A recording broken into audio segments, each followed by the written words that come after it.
that you remove these people. And she said, I will not remove these people because I don't want to send the message that Sikhs can't be trusted in India. And these monsters who had sworn to protect this woman, they pumped bullet into this, unarmed woman that they're sworn to protect. And what kind of nonsense is this? And, these people are being celebrated. And, it's not just, this became a news now. So the thing is, we don't work with principle. We work with noise when there is an outrage. So now everybody is saying this. But these people, I want to ask this Mr. McKay or whatever he is, of this High Commissioner of... this people, the same thing. Maybe they showed it and it was such vulgar that people got disgusted that they're parading through the streets. But the portraits of these monsters are in almost every Khalistani Gurdwara in Canada. If he really means his condemnation, then he should say we will remove these portraits who have murdered the Indian Prime Minister. If it is not, then it is just playing good cop and bad cop. And these Canadians, I have nothing against the Canadian people, but I'm saying this government, this will not learn till you set a deterrent to them.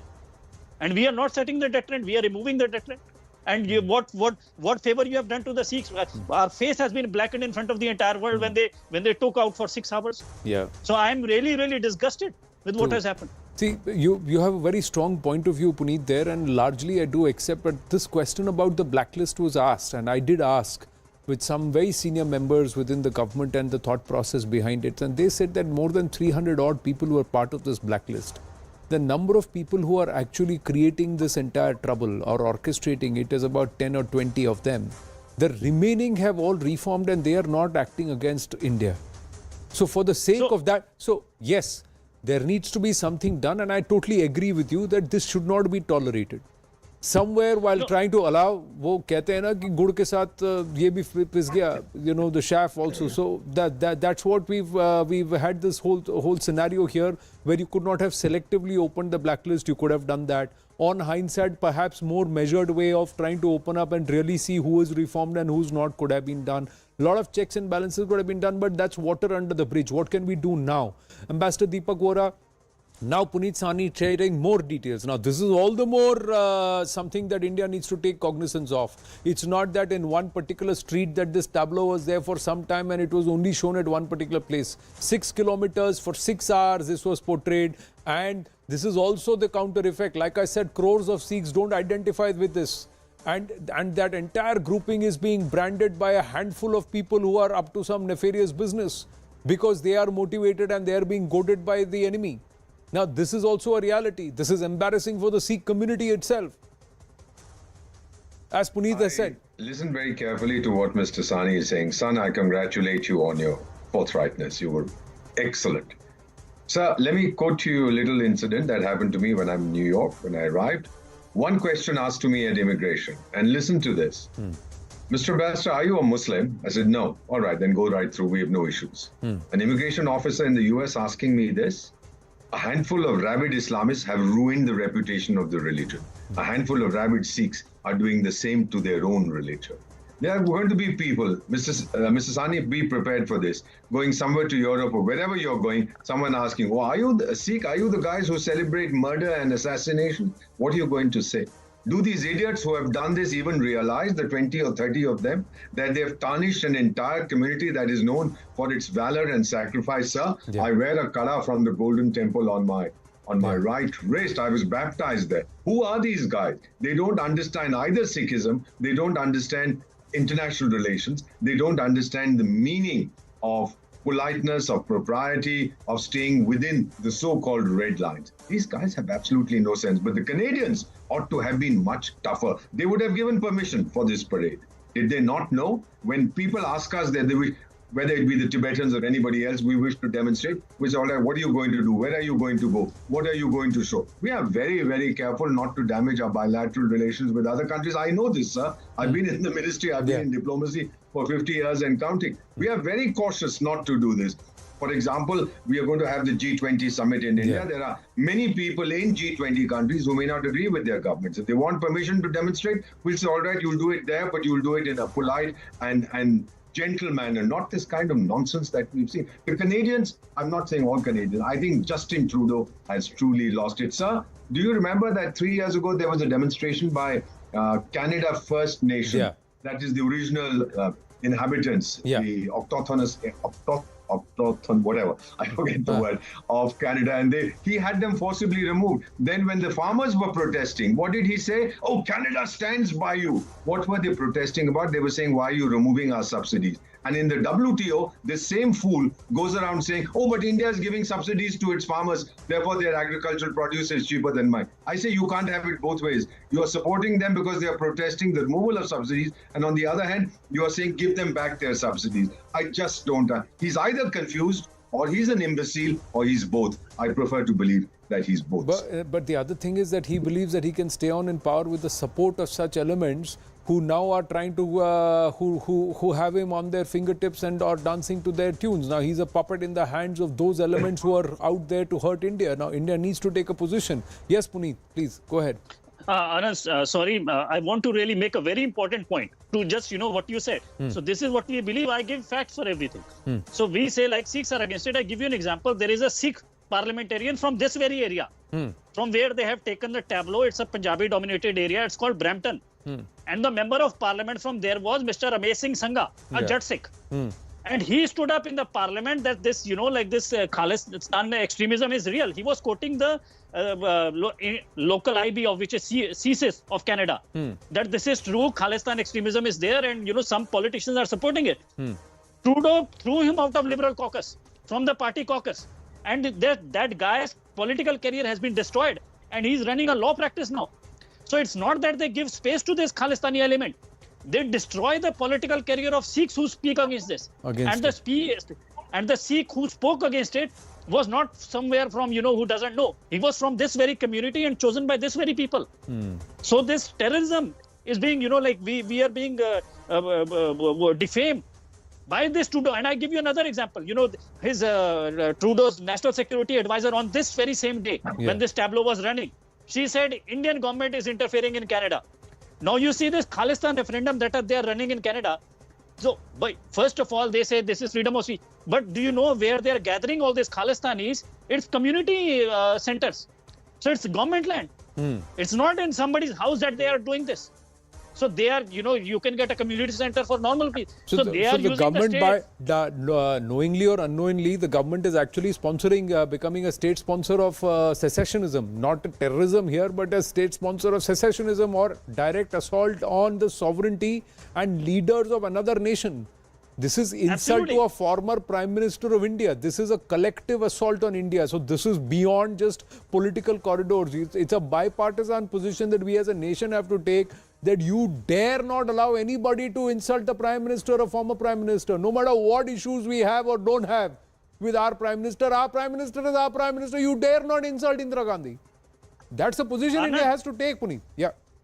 Anandji, you are saying what? I'll just say, move it to bipartisan. It is a national thing, and you should push, you should needle the Aam Aadmi Party, which is in Punjab, which is silent there. Aam Aadmi Party should also condemn this, what has happened in, this, they have defamed the Punjabis and the Sikhs there. And now nobody has said, now some Congress people are coming, and I welcome that. But you should, it's a national thing, it's beyond bi-parties.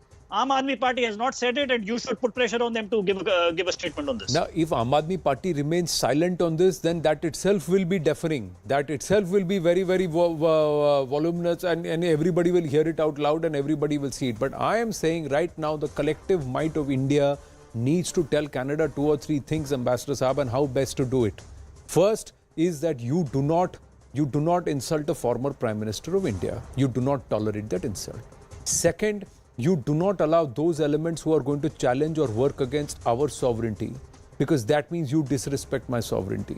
Third, if you are giving government space and government handle, and if it is legal sanction, then India will deem Canada as a state sponsor of secessionism or secessionist activity against India. 3 points. You're absolutely right. Do you recall what happened during the Quebec referendum? By the skin of their teeth, they managed to remain united. And all these characters were then screaming the unity of Canada, unity of Canada. What happens when it comes to other countries? Then you forget these double standards. So we are seeing this happen. Sir, do you recall, was it what, 1985 or 84 when we had the Air India flight from Montreal to London, which was blown up? Yeah. It originated in Canada. Around the same time, attempts were made to blow up Air India flights from Tokyo, I think, putting bombs in the cargo and so on. All these were fellows based in Canada. Yeah. Wasn't that a wake-up call? Or are they like Kumbhakaran in perpetual hibernation? It's time to wake up, because this thing that they are encouraging is going to come back to haunt them. With what face will they tell the Quebecois when they have the next referendum, vote for unity, when they themselves are encouraging movements that aim to split the unity of another country? The Chinese taught them a solid lesson when these characters arrested that Huawei fellow's daughter, whatever her name was. And they promptly went and arrested 2 Canadians and said, we're not tit for tat. And Canada climbed down, they blinked first, they released that woman. And then the Chinese released those 2 characters. So it's getting tough with these fellows. Our being nice guys is not helping, sir. Wherever we've gotten tough with other countries, you know the names better than I do. The results have been what we wanted.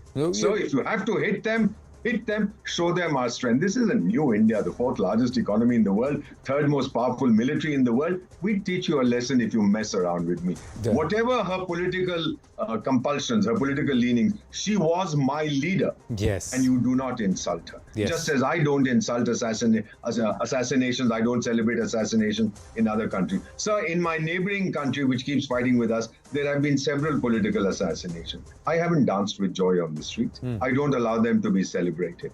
Why can't you learn basic human decency, or have you lost it? If you've lost it, I'm sorry, you're not going to get it back easily. So wake up. I do hope that this incident will drive home the point that tolerance beyond a point becomes encouragement. You become an accomplice in what they are.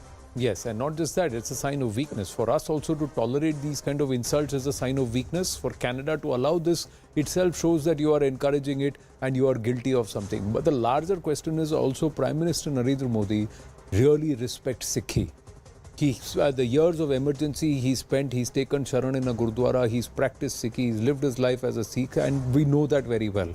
So for the larger grouping of Sikhs who are getting branded, and Sikhi, which is getting a bad name because of the actions of these people, I think something stronger needs to be done and a strong message needs to be sent out. So that's point number 4 that gets added to the 3 observations I made, and it's high time we as a nation collectively stand, and we urge this government also to take the right stand.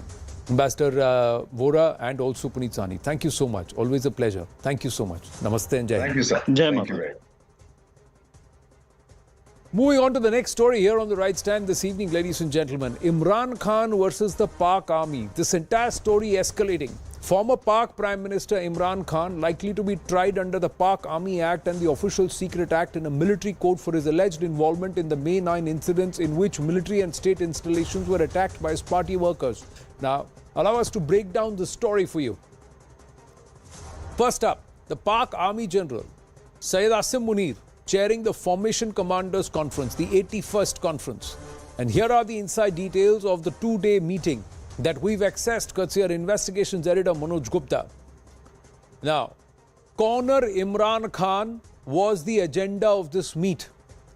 Pak Army sources revealing that the top military brass feels that it's time to fix those who rebelled against the state and the institutions. Top military source also revealing that concrete evidences are available against PTI chairman Imran Khan. The source also is telling CNN News18 that the targets were selected on the 8th of May, a day before the arrest and the entire drama which was called spontaneous happened. And the targets were selected at Imran Khan's residence in Zama Park in Lahore. The meeting was chaired by party chairman Imran Khan and attended by PTI politicians. The source also reveals that the nexus of perpetrators were exposed by mobile phone calls, WhatsApp data that was intercepted by the Pakistani intel agencies. The source confirmed that the military has collected concrete evidences and taken testimonies from detained military officers who helped PTI workers and politicians on the 9th of May. The trial of the people involved in the attacks on military installations in different parts of the country has already begun, and the final decisions of proceedings against Imran Khan likely to be taken up in the National Security Committee meeting very, very soon. So what are the charges against Imran Khan? The first charge, Imran Khan is said to be behind the 9th May violence that shook the entire country. Charge 2. Imran Khan allegedly incited party workers against Pak military and hence they were targeted. Charge 3. The military's top brass has said that Imran is misleading people with unfounded and baseless allegations against security forces. Imran Khan in charge 4, accused of maligning the armed forces by spreading lies against them. But more importantly, the installations that were all targeted on the 9th of May, they were all singled out by a group of leaders chaired by Imran Khan on the 8th of May in the evening. While interacting with journalists at the Islamabad High Court, Imran Khan said that he believes that military courts have been set up for him. He said if military courts are going to be operational for civilians, then it means this is the end of democracy and the judicial system in Pakistan. Imran Khan went on to say that he will not bow down in front of any other, and General Bajwa hatched the conspiracy against him. Imran even alleged that judges are being threatened and that he will continue his fight till the very end, underlining, underscoring and proving CNN News 18's information from Pak Army sources. Now, just to give you a backdrop, top military in the state and state installations came under attack on the 9th of May post Imran Khan's arrest. Pak Army headquarters in Rawalpindi, GHQ headquarters Rawalpindi, the Bala Hisar Fort in Peshawar, Jinnah House or the Corps Commander House in Lahore, Pak Air Force Base or the PAF base in Miawali, ISI Sector Office in Faisalabad, Military Library Hamza Camp Rawalpindi, PAF base in Sargodha. All these were attacked on the 9th of May, and the Pak military source tells us all these locations were identified and singled out and said this is where you need to go and target your attacks by that group on the 8th of May at Imran's residence in his presence, chaired by him at Zama Park, Lahore. Sushant Sareen, Senior Fellow ORF with us, Major General Yasir Janjua with us, Major Yasir Janjua, beg your pardon, Major Yasir Janjua with us, Security Analyst joining us from Pakistan, and Abdul Samad Yaqub, Senior Leader, PTI. Now, Abdul Samad Yaqub, may I ask you, do you agree with the Pak Army source and the Pak military claim that this was pre-planned and done at the behest of Imran Khan? Well, first of all, I strongly, deny these allegations and accusations. We as a PTI and the PTI chairman has clearly multiple times demanded the fair investigation of the incident which took place on 9th May. So before any fair investigation, calling someone perpetrator or calling someone the real culprit is, unfair to PTI and to any common Pakistani citizen. So first of all, we demand a fair investigation. There should be a judicial commission, which this might, whatever chances, yes, there were PTI workers amongst the attackers. There might be some PTI leaders, the second-tier leaders who instigated them. There could be possibility, but fact of the matter is, when you are calling it a 9/11 of Pakistan or 26/11 of Pakistan, so before calling these kind of event, there should be a fair investigation. That's what our demand. But Major Janjua, the Pak Army source is saying there are WhatsApp calls, there are voice notes, there are call records that confirm the presence of these people and their chats which confirm the identification of these locations on the 8th of May itself. And these installations have been targeted. Okay. Thank you for having me on the show. First and foremost, I don't know what is your source in the Pakistan Army, because I don't have any confirmation of what you were saying. Unfortunately, I don't want to sit here and start discussing the credibility of your source. This is something you have picked up, or your source, whosoever he is, he's just cooking up stories, first and foremost. Yes, Pakistan Army has very clearly and categorically declared those involved in the 9th May attacks will be taken to task, and they have a right to do that.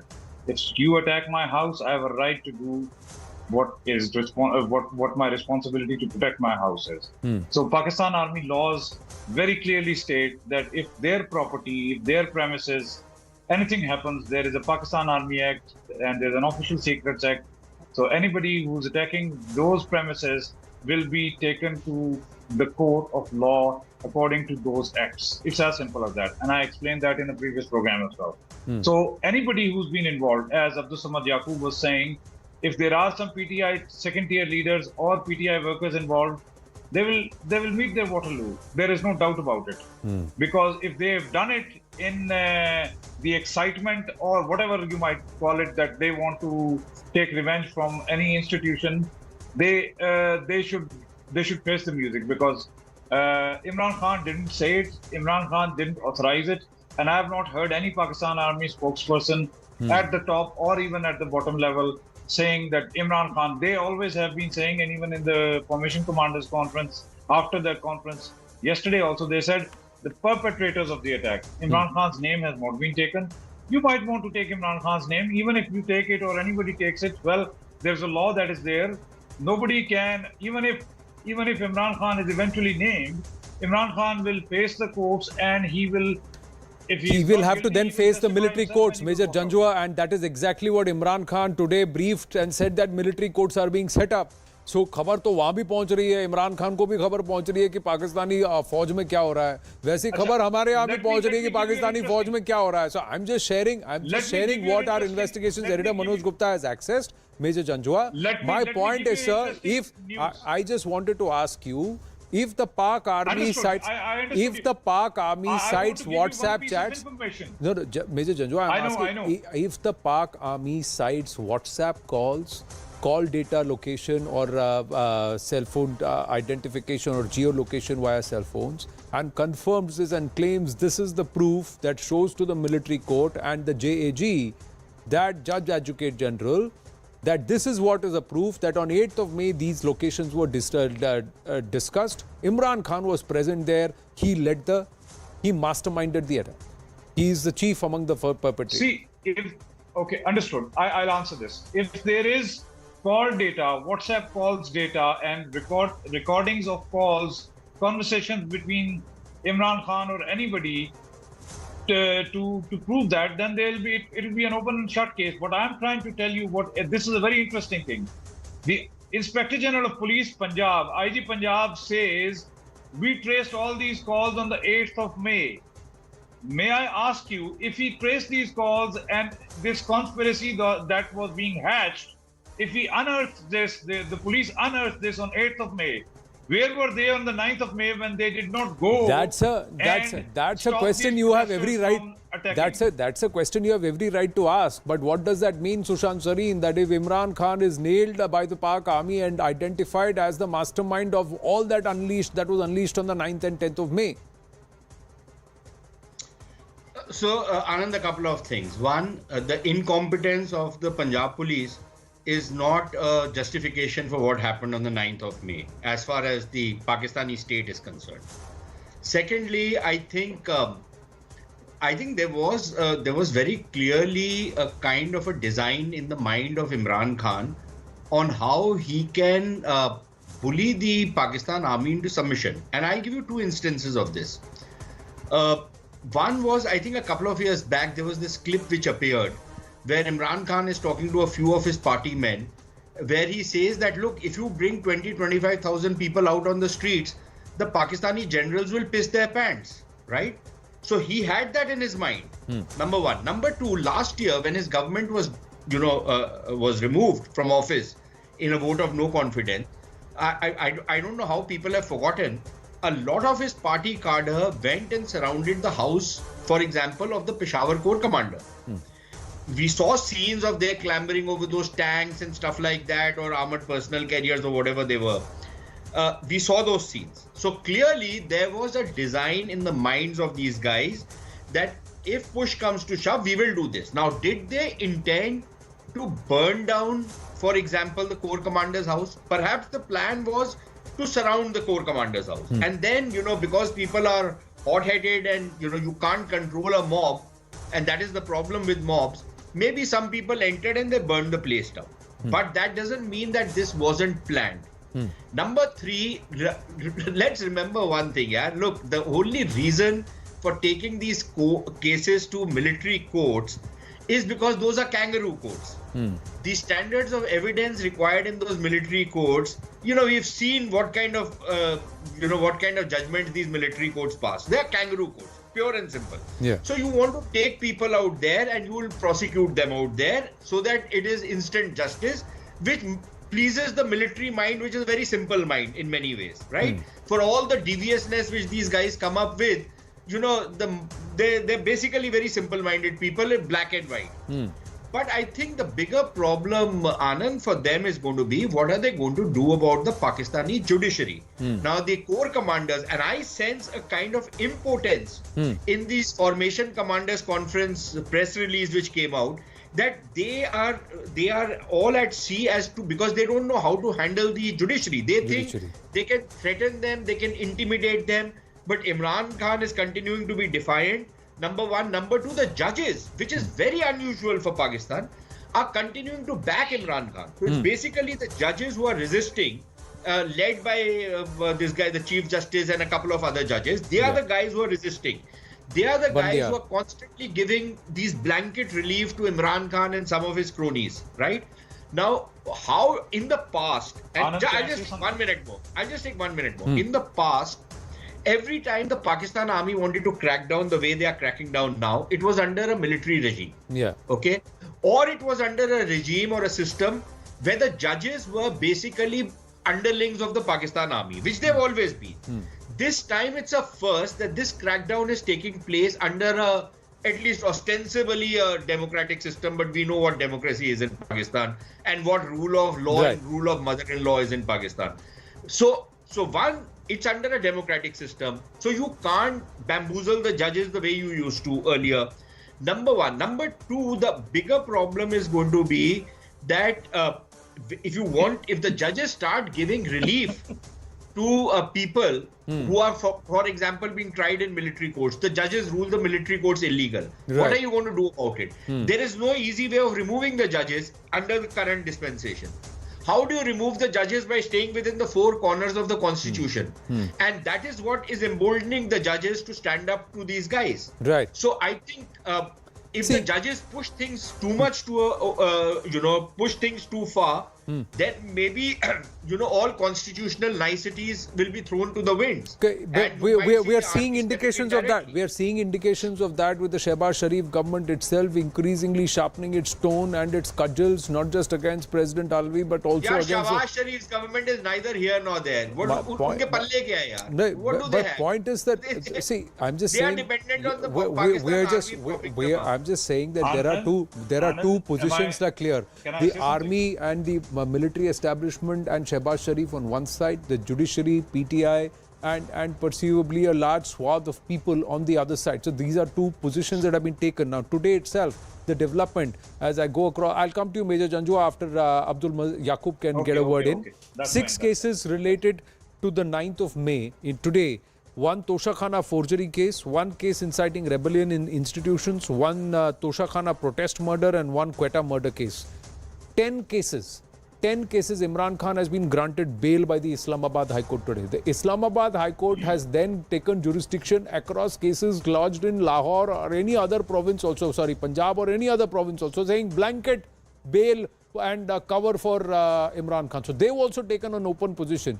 My question to you, Abdul Yaqub, at this point is, what are the options for Imran Khan? How long can he continue to brazen it out like this?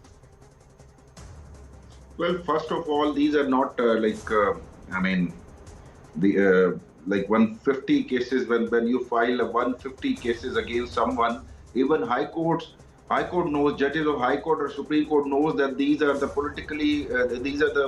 cases based on political victimization. Anyways, how long Imran Khan can sustain?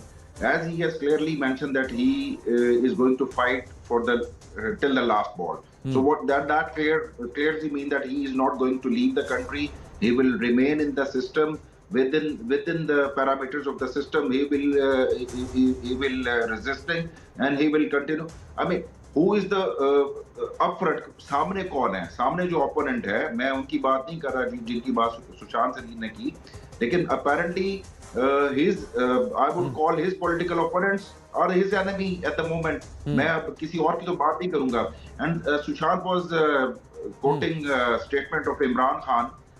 That statement against General was made under the rule of Musharraf as a dictator. So the political leader who deliver a statement under the rule of martial law, that is, you cannot simply put it and fit it into the democracy when there is a democracy. So here I would conclude that yes, Imran Khan is going to sustain and he will remain in the country. But can he really sustain, Major Janjua, with matters coming to a head like this? Because the military will not let go of control. You know it very well. You may want to take a position favorable to a political leader today, but you know how the Pak military works. So let me ask you, is Imran Khan really pushing the envelope here? Okay. I'm sorry to say, people on both sides of the divide means the international border, some people with their own agendas, they want to pitch Imran Khan or PTI or the people of Pakistan against the military. That's not going to happen, and that's not happening. That's not going to be let happen. In this all carnage that has happened, you've seen since 9th of May or even before that, people thought that the institution of Pakistan Army will be divided, and they will this divide will favor the enemy. Unfortunately, for a lot of people, that has not happened. However, I have to say something. I have become a great fan of Sushant Sareen over a period of last few programs that I've done with him on this channel and other channels. He talks a lot of sense, very academic. I like him. But the fact is, I'm sorry, Sushant, I have to say something, that you said a lot of things which are factually correct, what you were just saying. However, you picked and chose some of the things that you liked, and you didn't, what you didn't like or what you wanted to hide. For example, you did mention about Imran Khan's statement, which was given, yes, in times that Abdul Yaqub Samad is saying, which would have been given in another time frame or whatever. However, you didn't mention that Nawaz Sharif in Gujranwala, or his daughter, they have been raising hell against the Pakistan Army last few years. Asif Ali Zardari said, you generals have to stay for 3 years and we'll be here forever. So these politicians, they keep coming and saying these things when army doesn't suit them. Now, the same PDM, the same Nawaz Sharif and his party, who are supposedly, to the eyes of some, are beneficiaries from the establishment, they are singing with the same song sheet. So it's just a matter of time. The question is what you said, that will Imran Khan survive or will he stay? I think this decision, neither me, neither you, neither the establishment, neither the Supreme Court can take, because the people of Pakistan, they will decide as and when there will be an election.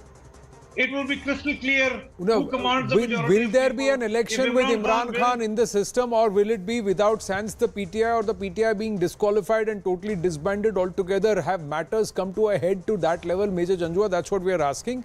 What happens in Pakistan, the world is privy to. You have also put in a perspective. Quick response from Sushant Sareen, and then I'll have to wind up. Yes, Sushant Sareen. No, you know, on what Major Janjua was saying, we are talking about Imran Khan. If we were talking about Nawaz Sharif, I would bring in what Nawaz Sharif said. But to answer his point, regardless of what Nawaz Sharif or Asif Zardari said, I don't think they called the chief of the Pakistan Army Amir Jafar and Amir Sadiq. I don't think they called the Pakistan Army Janwar. I don't think they said many things which Imran Khan said and got away with it, right? And the moment Asif Zardari said कि इनकी ईंट से ईंट बजा दूंगा, उसके बाद the poor fellow had to run away for 1.5 years and go into self-imposed exile. He was so terrified. What did Nawaz Sharif say? Nawaz Sharif just said he blamed the two generals, Bajwa and Faiz, for interfering in politics of the country. Okay, that is what? That is where it all ended. So to equate that with what Imran Khan has done, I think that's being rather disingenuous by the Major. Number one. Number two, I think on this whole issue of what will happen to Imran Khan, I think there is no way that the kind of position that the Pakistan Army has taken now, they can give any chance whatsoever for Imran Khan to be in active politics as long as at least Asim Munir is there. Correct. I don't know how long Asim Munir is there. Who knows, tomorrow there's an air crash takes place and he's not there anymore. Some miracle happens, you know. A case of exploding mangoes, right? We don't know that. But other than that, as long as he's army chief, he's there for the next 2.5 years. The next election will happen during that time, if at all an election takes place. But here is the thing. So Imran is out, and Asim Munir is likely to also take an extension. You can say the next 5.5 years. I don't see any return. But the larger thing, Sushant Sareen, is that Imran Khan is out with the agenda that he wants to defang the military establishment and its overall clout.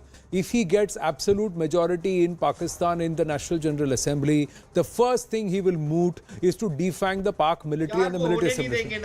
Correct. मैं आपको वही कह रहा हूँ. मैं आपको वही कह रहा हूँ. Will the Pak military establishment in the name of democracy allow itself to be defanged? Democracy is just a work of fiction in Pakistan. So that's exactly. So then all the questions then stand answered thereafter. I thank you, gentlemen. I have to wind up. Thank you very, very much for joining us. Always a pleasure to speak with all of you. Thank you very much. We're going to take a very short break. When we come back, we get you the latest on the Ghaziabad online gaming issue, the entire module, more detailed surface, quite a large network. Stay with us.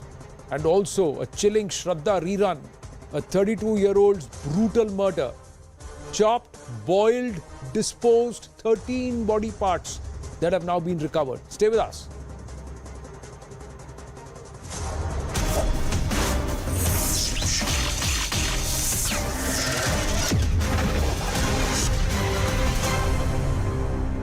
Administrators of Indian football, and Ashwini Nachappa, former athlete, is also joining us. Pratik Shrom, as an ally, more than in fact an ally of the BJP, the fact is that there is pressure on your party as well, because these wrestlers, they hail from Haryana, they're the pride of Haryana, the pride of India. The fact that it's been a month and a half since these protests started, we've had a second 6-hour-long meeting between the sports minister and the protesting wrestlers. Why should they believe, and why should the people who are watching this saga unfold believe that by the 15th there will be some resolution? After all, it hasn't resolved in the last month and a half. Yes. So, Zaka, there are three aspects to this whole controversy. One is the allegation part, which has already culminated into 2 FIRs. Another aspect is the investigation, in which if Delhi police will find any evidence, they will certainly file a charge sheet. Third aspect is the prosecution part, which will happen in the fast track court as mandated under our constitution, and court will pronounce him guilty or may convict him basis on the trial and the charge sheet filed by the Delhi police along with evidences. See, now replying to your question, it is good that the belief in central government has been restored by that what happened in Supreme Court. It was central government through Solicitor General who submitted that they are willing and ready to do this FIR, and before Honorable Supreme Court could pass any directions, it was already submitted by Solicitor General that on same day both the FIR will be. Our stand since the beginning is that anything which has to happen, which should happen in a legal framework, in a constitutional framework. Whatever the let me ask Monica Mehrotra, the fact that this has been going on for a month and a half, there are 2 sets of FIRs that have been filed. The wrestlers have given their statements to the Delhi police, and also they've gone and recorded statements from Brijbhushan Sharan and people close to him. The police's contention by way of sources is, if there was any material that warranted arrest, and particularly because one of the accusers happens to be a minor, then he would have been arrested by now. The fact that he's not been arrested is indicative that there isn't material enough to show that Brijbhushan Sharan's arrest is warranted. That is what Delhi police sources are claiming. You think so? Are we all that blind? Let's not get into technicalities, but let me tell you, Zaka, it has been absolutely sinful. It's been sinful and arrogant, or I would say a meek behavior of the tongue-tied sports minister towards the dignity and pride of these wrestlers. I mean, look at the way they've got the laurels of this country. If they are saying something, why is the government so deaf? Why didn't they hear them? It took them so long. They did the protest earlier on a promise that, okay, things will be sorted out and we'll look into it. Nothing happened. Mere lip service. And then they resumed their protest for good 35-40 days, and look how they were treated. They were dragged. They were assaulted by the police personals. Look at the way the stuff was thrown around. Is this the way you treat the honor, dignity of our country? That's but ma'am, what the BJP is saying, again by way of sources, is that, if there is material to show, even an iota of material to show that this man Brijbhushan Sharan did all the things that he is accused of, then arrest would have been automatic, because under POCSO you have to get arrested. That is the law, yes. and there are Supreme Court judgments that back that as well. And that is what is worrying us. Imagine if a minor has done the complaint. It took the Supreme Court to intervene to get the FIR law, Zaka ji. Yeah. Just imagine if, and they talk about those a law which is amended after Nirbhaya, the fast track code, the in-camera recording, and all those funds and stuff like that. And this is what happened. The new law, PASCO, was enacted. Look what you're doing with it. You can't play around with it. I also want to inform our viewers, and we covered this a moment ago, a couple of hours ago. Our sister channel News 18 Haryana has spoken to the parent of this minor victim in this case, and he has said to News 18 that the initial charges were not something that they were in agreement with. Therefore, the minor has gone back to the magistrate and re-recorded her statement, where we're given to understand that the gravity of the charges against Brijbhushan Sharan are not the same as what it was when she first recorded her statement. He's of course gone on to clarify as to why that's the case. But let me ask Ashwini Nachappa then that. If this is a game of political brinkmanship or one-upmanship, do you believe the government, especially after today's meeting and the assurance from the wrestlers that till 15th they won't do anything, and then the probe report will be filed by the 15th, and then the law will take its own course, do you believe that in this political one-upmanship the centre may have finally prevailed after a month and a half since these protests began? Well, Zaka, I'm happy that the centre has finally come and, welcomed these wrestlers and actually paid some, dedicated certain amount of time to listen to their grievances, because this could have been done much earlier. Too much time has lapsed. Too many things have transpired. There's so much of speculation right from the beginning. For me, I don't know why even the IOA constituted committee has not brought out the report. It's not been made public.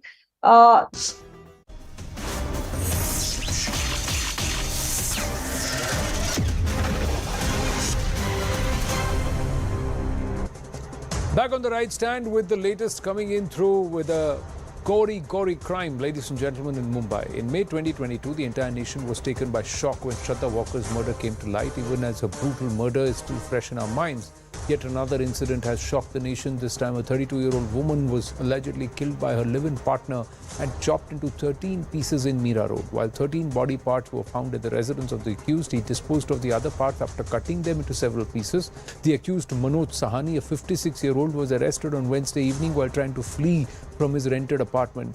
Manoj was staying with the victim, identified as Saraswati Vaidya, over the last 3 years. So what do we know so far in this entire matter? The murder allegedly took place on the 4th of June. Chopped body parts as it's easy to dispose. That's what the murderer did. Body parts were chopped into pieces in the washroom. 13 body parts have been recovered from the flat. Body parts were found in 3 buckets full of blood. Human flesh kept in the bucket near the kitchen. Human flesh was also found in the pressure cooker in the kitchen. The accused used to boil the body parts in the cooker. A tree cutter was smeared with human blood. Human hair was found on the bed. The accused disposed of some of the body parts. Police sources also revealed to News 18 that both the accused and the victim knew each other for the last 10 years and both are believed to have met at a ration shop in Borivali before moving to Mira Road. Both lived in Mumbai's Borivali area. The murder accused worked at a ration shop and confessed to cops about instances of domestic violence, and he shockingly told the cops that the victim committed suicide. From that gory murder, ladies and gentlemen, on to the latest on the Ghaziabad online gaming conversion module and racket. CNN News 18 has been relentlessly following up and exposing Uttar Pradesh's conversion racket. Now, days after the racket was busted by the cops, stunning details have emerged. Furthermore, while the accused, Abdul Rahman, continues to face intense grilling, massive manhunt has been launched to nab the alleged mastermind in this case, Shahnawaz alias Baddu. Now, as investigations unravel, News 18 has learned that via police sources that the accused made a Dubai trip offer to lure minors into the conversion racket. They have accessed his electronic conversation records, call records and chat records, and in those chats he's been promising them free trips, free stays and more in Dubai. Now, along with the Fortnite app, these victims used to play another multiplayer game known as Valorant. The servers of the game Fortnite has been specifically operated from the Middle East. The accused used to handpick kids who used to spend a lot of time playing online games as they felt they would have very impressionable minds. Accused Baddo allegedly offered victims paid trips to Dubai. The victims were allegedly told they would be taken to a paid trip to Dubai if they become real Muslims, if they convert. Now, through Discord chats, the accused shared Zakir Naik's videos. Since January, Baddo and Ghaziabad victims spoke at least 72 times over the phone. CNN News 18 has also accessed details of the chats that took place between the accused and the minor. The minor allegedly asked the accused namaz time and if he could come. The accused reportedly reprimands the victim for not reading namaz. The accused purportedly tells the victim the benefits of Islam and Quran. The victim allegedly told that only the Quran can save them and protect them. The accused reportedly shamed the victim for not learning Salah. The victim told that they will be called non-Muslim if they skip namaz. All these are part of the conversations that have been accessed, and that's what cops, police sources are saying. CNN News 18 is also being told that the NIA team is helping Uttar Pradesh police in probing the conversion of minors through online games. The cop sources reveal that it was up to the police who sought help from the investigating agency.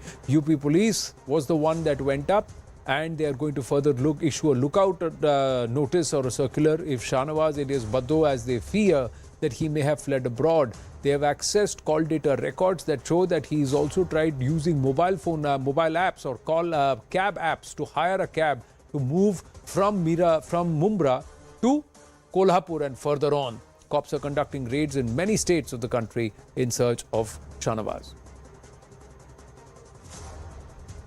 There is a lot of interest growing over the new modus operandi that has been unearthed by the Ghaziabad police, in which kids were actually being converted to Islam through online games and social media apps. To talk more on this, I am joined by Nipun Agarwal. Sir, where has the investigation reached now? And the main accused, Paddu, he is still at large. How close is the Ghaziabad police to nabbing him?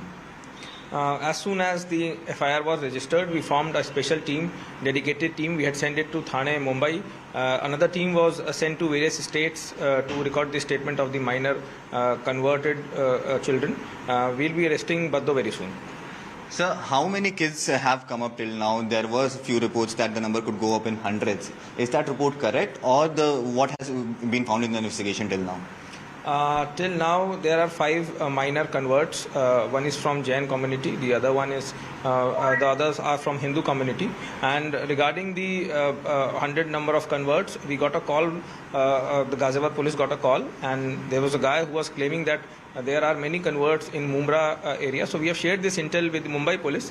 That information is still to be verified. Do you think this entire nexus could go international, sir? Are there international connections in this entire nexus that you have got hold of? Obviously, we are our digital surveillance team is working on it. We have the mobile phones and the laptops which we have. So our team would be working on it, and there might be some international connection as well.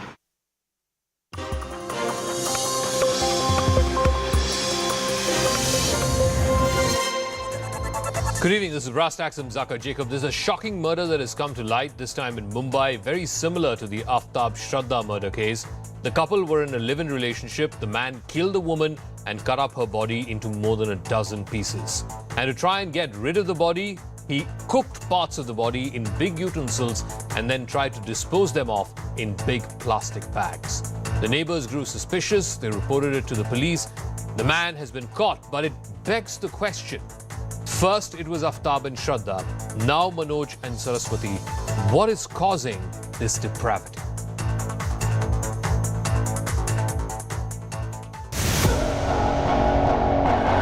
The murder of Shraddha Walker sent shockwaves across the nation. Her partner Aftab murdered and then dismembered her body, dumping her parts in a nearby forest.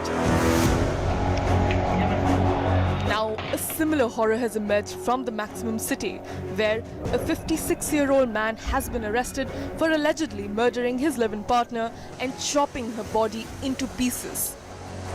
There was a tree cutter, there was a saw cutter that was present inside the hall as well as the bedroom. There was a polythene, there was a black plastic which was put on the bed. Her hair were cut and kept there. There were parts of her leg which were being found by the cops. Investigation में ऐसा reveal हो चुका था कि एक couple था, live in relation में रह रहा था उधर। उनका आइडेंटिफिकेशन हो चुका है, अक्यूज्ड को भी अरेस्ट किया गया।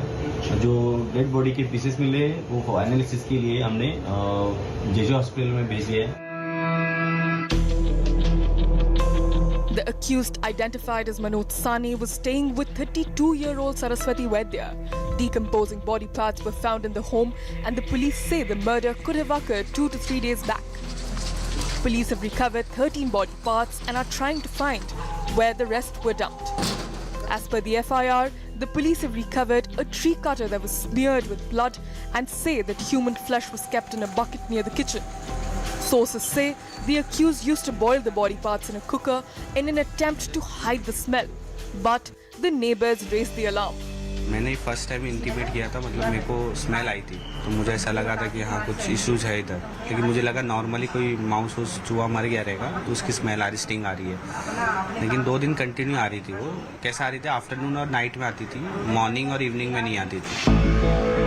Forensic teams are trying to unearth more evidence, but the accused has floated a theory that Saraswati committed suicide and he did not want to be blamed for her death. The police is not buying it. एक बंदा है मनोज सानी करके और उसकी wife थी वह सरस्वती वैद्य करके। सरस्वती वैद्य की उसने हत्या की है और उसने उसका डिस्पोज ऑफ करने के लिए उसका पीसेस करने का ट्राई किया है, ऐसा प्राइमरी इन्वेस्टिगेशन में निष्पन्न हुआ है। From Shraddha Walker to Saraswati Vaidya, both women targeted by their partners, then murdered in the most barbaric fashion and butchered to hide the evidence. The big question remains, what explains this mindset? Bureau Report, CNN News 18. Before we open this up to our guests who will be joining us in a moment, I want to first go across to the chairperson of the National Commission for Women, Rekha Sharma. Thank you very much, ma'am, for speaking with us here on CNN News 18. You know, we are seeing this again and again, whether it was Aftab and Shraddha here in Delhi, whether it is this Manoj Sani and Saraswati Vaidya in Mumbai. We are seeing the kind of depravity in behavior, almost like these are not human beings. This is almost like animal-like behavior. Why are we seeing this extreme depravity in crimes against women of late? I think somehow morally and socially we are going down day by day, especially the thinking of men that they can get away with these kinds of murders.